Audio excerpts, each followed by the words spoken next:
All right. Well, welcome to part two of the Immortal Hulk director's cut. Figured this was a fun way to share my love of comics. So if you do like it, you do enjoy it, thank you, and I appreciate it. I really love the art in this whole story. It's just so compelling. You see so many different things every time you look at it.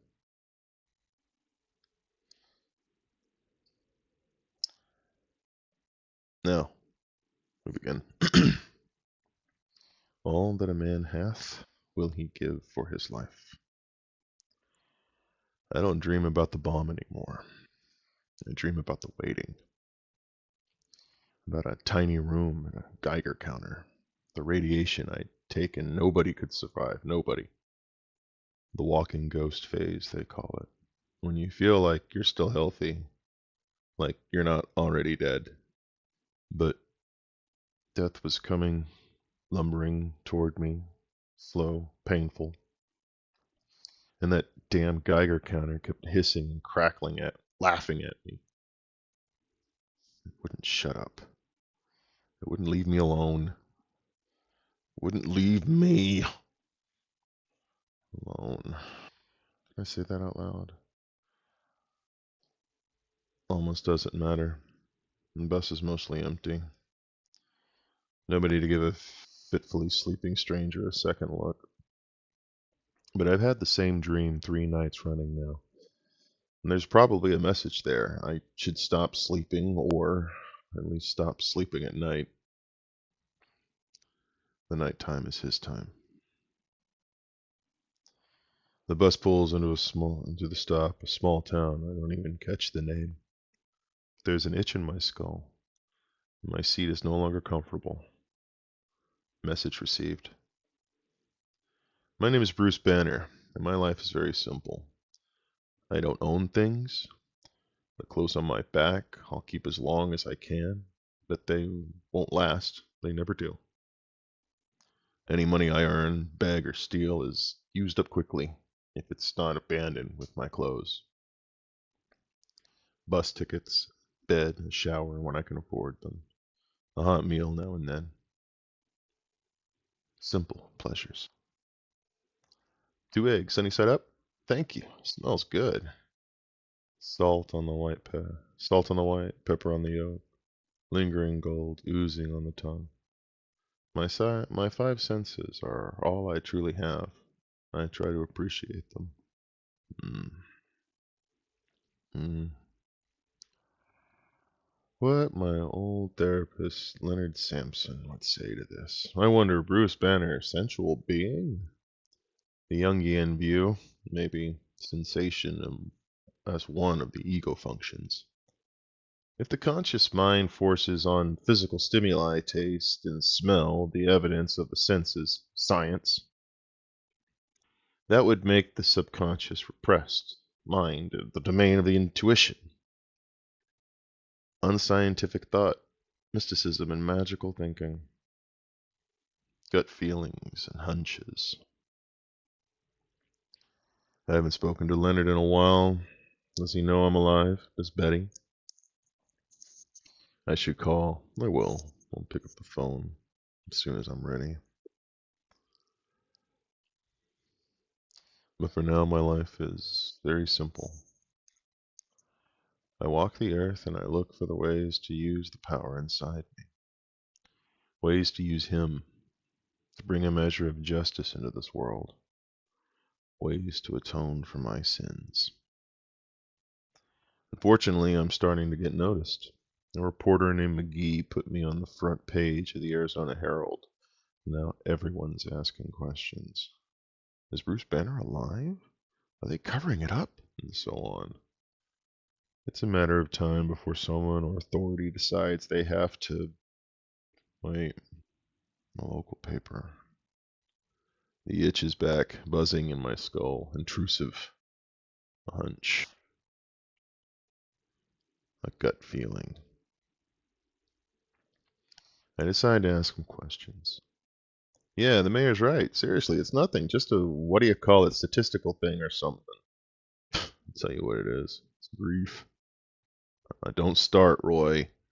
I'm telling you, I know 4 people fell into this thing. Same pattern all around. They lose someone, they bury them, and they fall into grief. Then the sickness comes to them.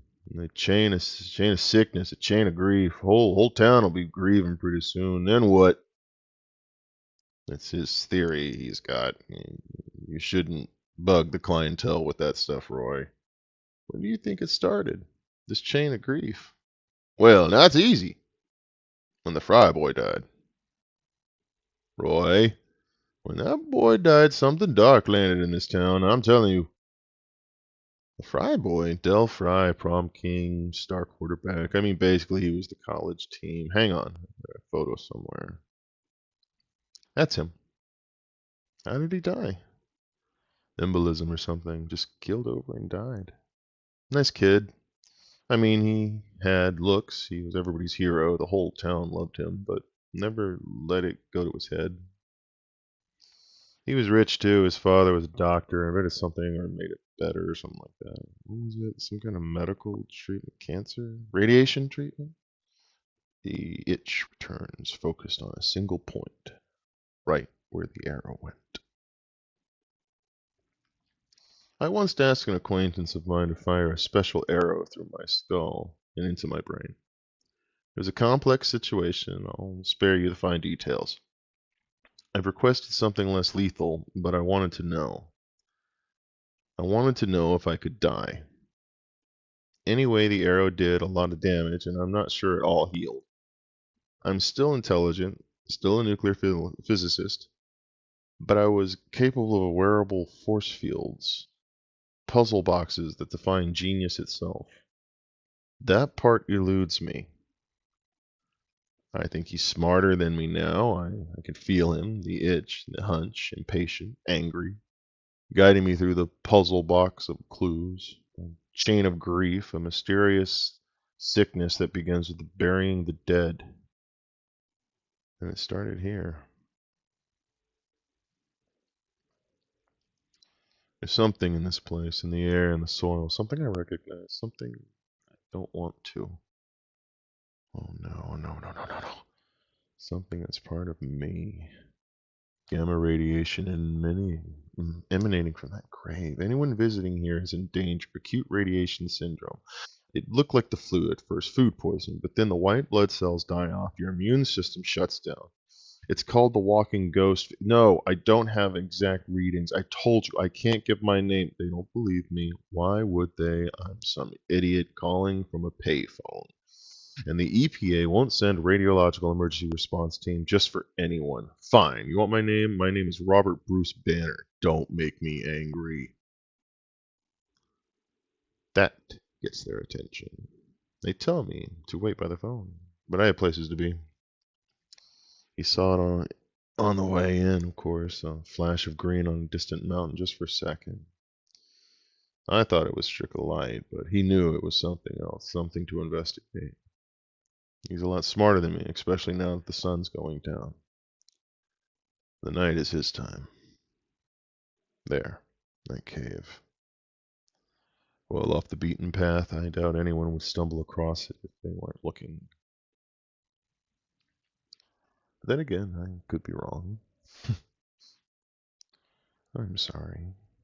Ah, Dr. Fry, I presume. I'm so sorry, but I can't let anyone find me. Wait, some time ago I asked the acquaintance to shoot me in the head with a special arrow. I wanted to know if I could die, and I can. I'm sorry, but he can't. Off. Oh my God, you're him. You're Dr. Banner. Are you trying to piss me off? Your kid was the name. Dell. Started with him, didn't it? And don't lie, Fry. I can smell a liar. I was afraid of death. It was strange. I never really thought about death until after Claire died. My wife. I thought about where she might be, the afterlife. I'd been taught to accept, and I couldn't imagine it. I just couldn't. And I began to think about what was death really was, an unimaginable absence, a total cessation of being. All the joys of touch and taste and smell of thought, even the memory of thought, gone. Literally. It was like staring into some abyss, some terrifying abyss. My son was perfect. He at the edge of what he was at the edge of the abyss. Well, condemned to nothing. I threw myself into my work, based on your work. Everyone saw you as the cautionary tale, not me. To me, you were a promise of hope. A man death could not claim. I made some minor improvements to the conventional cancer treatments. That was good, useful work. It paid the bills, but the real work, and I kept to myself. Human testing began with me, and it went perfectly. A month after the initial injection, I felt 10 years younger with gamma-powered healing factor and no side effects. So then you gave some to your son. I had to. He was going pro, and the injuries you get playing football, concussions, brain damage. I couldn't wait. Dad? You'll feel dizzy for a moment, but it passes. Dad, I can't. I can see. Dell, I could see a door. The green door, and there's someone looking through it. It's below. I'll get somebody help. Dell, hold on. Flow everything. Dell, but he was already dead in seconds. I killed him. It was seen as random tragedy. I burned the serum, destroyed my notes. Nobody suspected. I didn't have the courage to confess. I couldn't talk to anyone. Couldn't look at anyone. Couldn't leave the house. So when the change started, I was the only one who saw it. Yeah, I got it from here. You hid in the middle of nowhere, and between offing anyone who found you. You've been sitting here wondering why. Don't ask me about the science. Science is the other guy. Maybe you built up a tolerance on that gamma work. You didn't get the full effect until too late. You're on a walking ghost phase. Me? I look for irony. You're afraid of death. Now you are death. You love your son. You put him in a grave. Oh, God. Yeah, now you get it. He's radioactive, just like you are, Fry. Daddy's little boy. 6 feet of earth isn't enough to contain that. Everyone who gets in range to mourn could walk away with fatal dose, walking ghosts.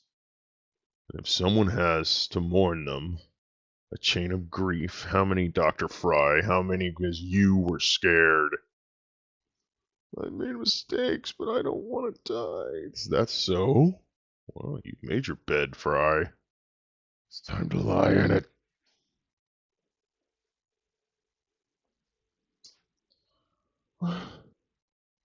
Oh, God. Oh, God, no. No. I don't want this. The abyss. Nothing will be better than this. Death is better. Please. Please just let me die.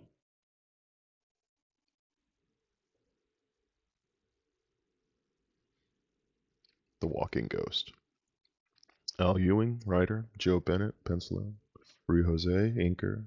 Paul Mounts, color artist. VC's Corey Pitt and Travis Lanham, letterers. Alex Ross, cover.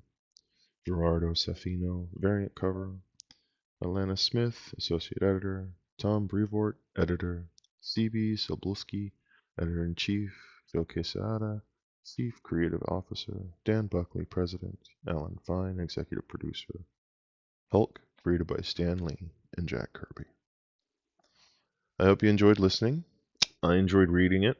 Let's flip through a few of these pencils from Al.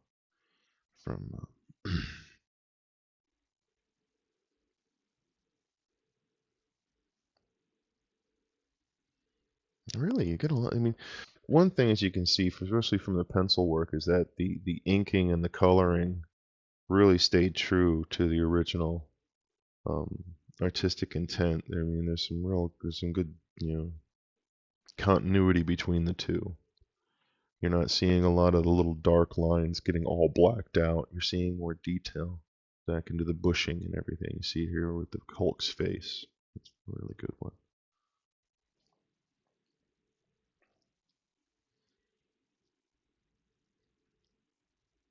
I really enjoyed the pacing in this issue. I thought the pacing in this issue was quite nice. Let's skip ahead. Let me see some of the let's grab some of the covers on the back here. Just check that one out. Some of the variant art in the director's cuts, you should really check it out on your own. The variant art in this little collection is really impressive. It's lovely. Gerardo Safino. Excellent work. Thank you. I hope you enjoyed it. That was issue 2. Coming soon, issue 3. See ya.